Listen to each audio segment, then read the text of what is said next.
Good evening, everyone. I am Dechen Dema. I work with Department of Energy under the Ministry of Economic Affairs. First, I would like to thank Bhutan Ecological Society for having me here today and giving this session. And as you can see, I'll be presenting on if Bhutan should turn to alternative renewable energy sources. So, starting the discussion, it's not really a presentation per se, but I'll just discuss on why we think we should move or divert to alternative renewable energy sources. So we all are aware of Sustainable Development Goals, and SDG 7 in particular talks about access to affordable and clean energy for all. Now, Bhutan is 99% electrified, and that is also majorly sourced from clean and renewable hydropower. So one might wonder why. We should know that there are still communities who are cut off or not grid connected, and that is because either it's very expensive for grid connection or it's geographically challenging to connect grid.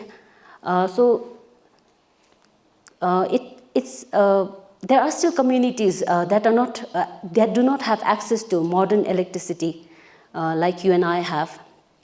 For instance, places like Lunana, only few has solar home lighting systems, which is only good enough to light the homes and at best charge a phone.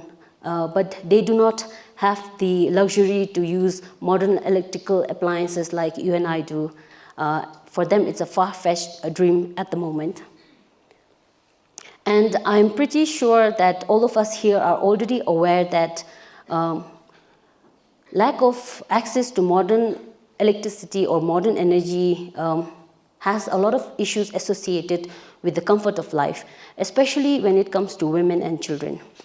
There are studies which suggest that children who do not have access to modern energy often stop their education because they have other things to prioritize. So this in turn affects their future possibilities, And like in many cultures, women are given the responsibility to run the household. And when women do not have access to modern energy or access to electricity, they spend a large amount of their time and energy doing mundane daily chores and collecting fuel woods. And when women have to collect fuel wood and go out of their homes, it exposes them to gender-based even harassments or assaults. So considering all this, without the access to energy, life can be challenging. So we feel that where grid is not possible to connect, we should dive into other alternative resources like maybe solar PV plants or mini hydro, especially solar. The time it takes to install solar PV is quite short. It's faster and it's, let's say, it's easily doable in places that are cut off from the country. Almost cut off from the country. One good example is the Ajane community. This place was recently electrified using solar PV systems. The community there was living without the electricity, and life was hard for them. But department, with the help of donor agencies, have recently installed solar PV there, and now we are quite confident to say that the lives has been comfortable for people there. And we feel that even they themselves have said that the future looks brighter, and then they feel that their economic perspective has improved.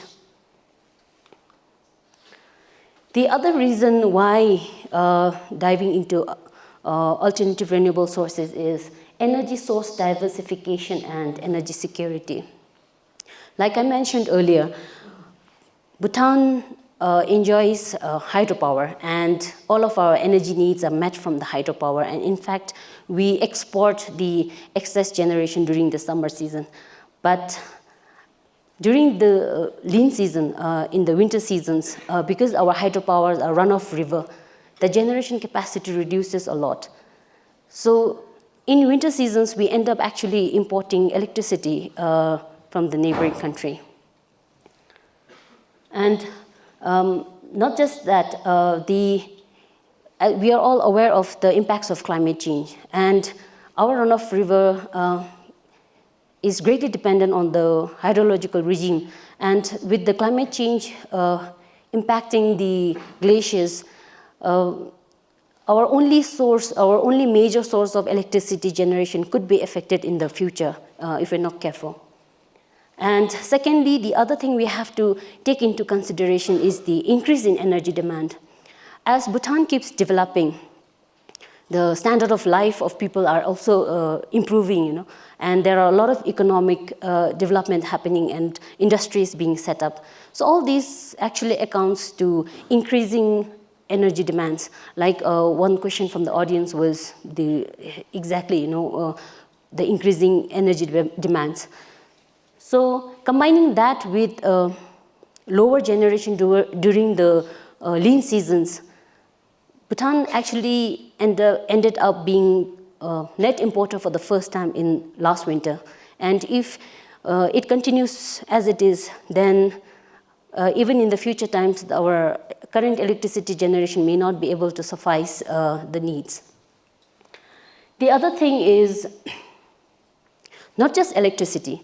Bhutan, apart from electricity, the other forms of energy, like LPGs and fossil fuels, all are imported. So, and it's not imported in small amounts, it's imported in huge quantities. So when we keep importing these fossil fuels from India, first, the obvious associated emissions with it. The second is it puts pressure on the government for them to keep continuing supplying the fossil fuels and LPGs in the country, which in turn affects our revenue generation, the hard-earned revenue generation. And also it negates or it basically affects our foreign currency exchange, the reserve we have. And finally, when Bhutan has to keep depending on another country for energy needs, it puts the energy security of Bhutan at risk. So that's why it's high time we also branch out and look into other sources of renewable energy to complement the existing hydropower. Like I mentioned earlier, the impacts of climate change. There are grave impacts of climate change. All of you here are environment students and I hope are already aware of the impacts. Globally, the impacts are the increasing global temperature, rising sea level, floods, droughts, all those. And while the impacts might be slightly milder in Bhutan, as the global temperature keeps increasing, it will affect every country, and Bhutan won't be an exception. If not now, maybe in the future, we will be affected by the rise in the temperature. So I think, considering that, we should also focus into global targets, not just Bhutan's target, global target in emission reduction. And like I said, we consume a huge amount of fossil fuels, even fuel in the rural areas, even where there are electricity, people still use fuel woods, which all causes a lot of emission. And all of these are associated with a global temperature increase. So I think it's time we also branch out into diversifying our sources and finding other alternative sources to cut down these emissions. And finally, like Ugin previously mentioned in his presentation, Bhutan, in both our nationally determined contribution under the Paris Agreement, has committed to remain carbon neutral for all times to come. And in the second NDC, we have also developed enhanced mitigation targets and actions through the development of low energy development strategies in human settlement, in surface transport, food security, and industries. And all of these has energy as an integral part of it. So it's a great opportunity for us to actually integrate different sources of energy in these strategies and plans. And quickly, I would like to reflect what is the potential, the renewable energy potential that Bhutan possesses.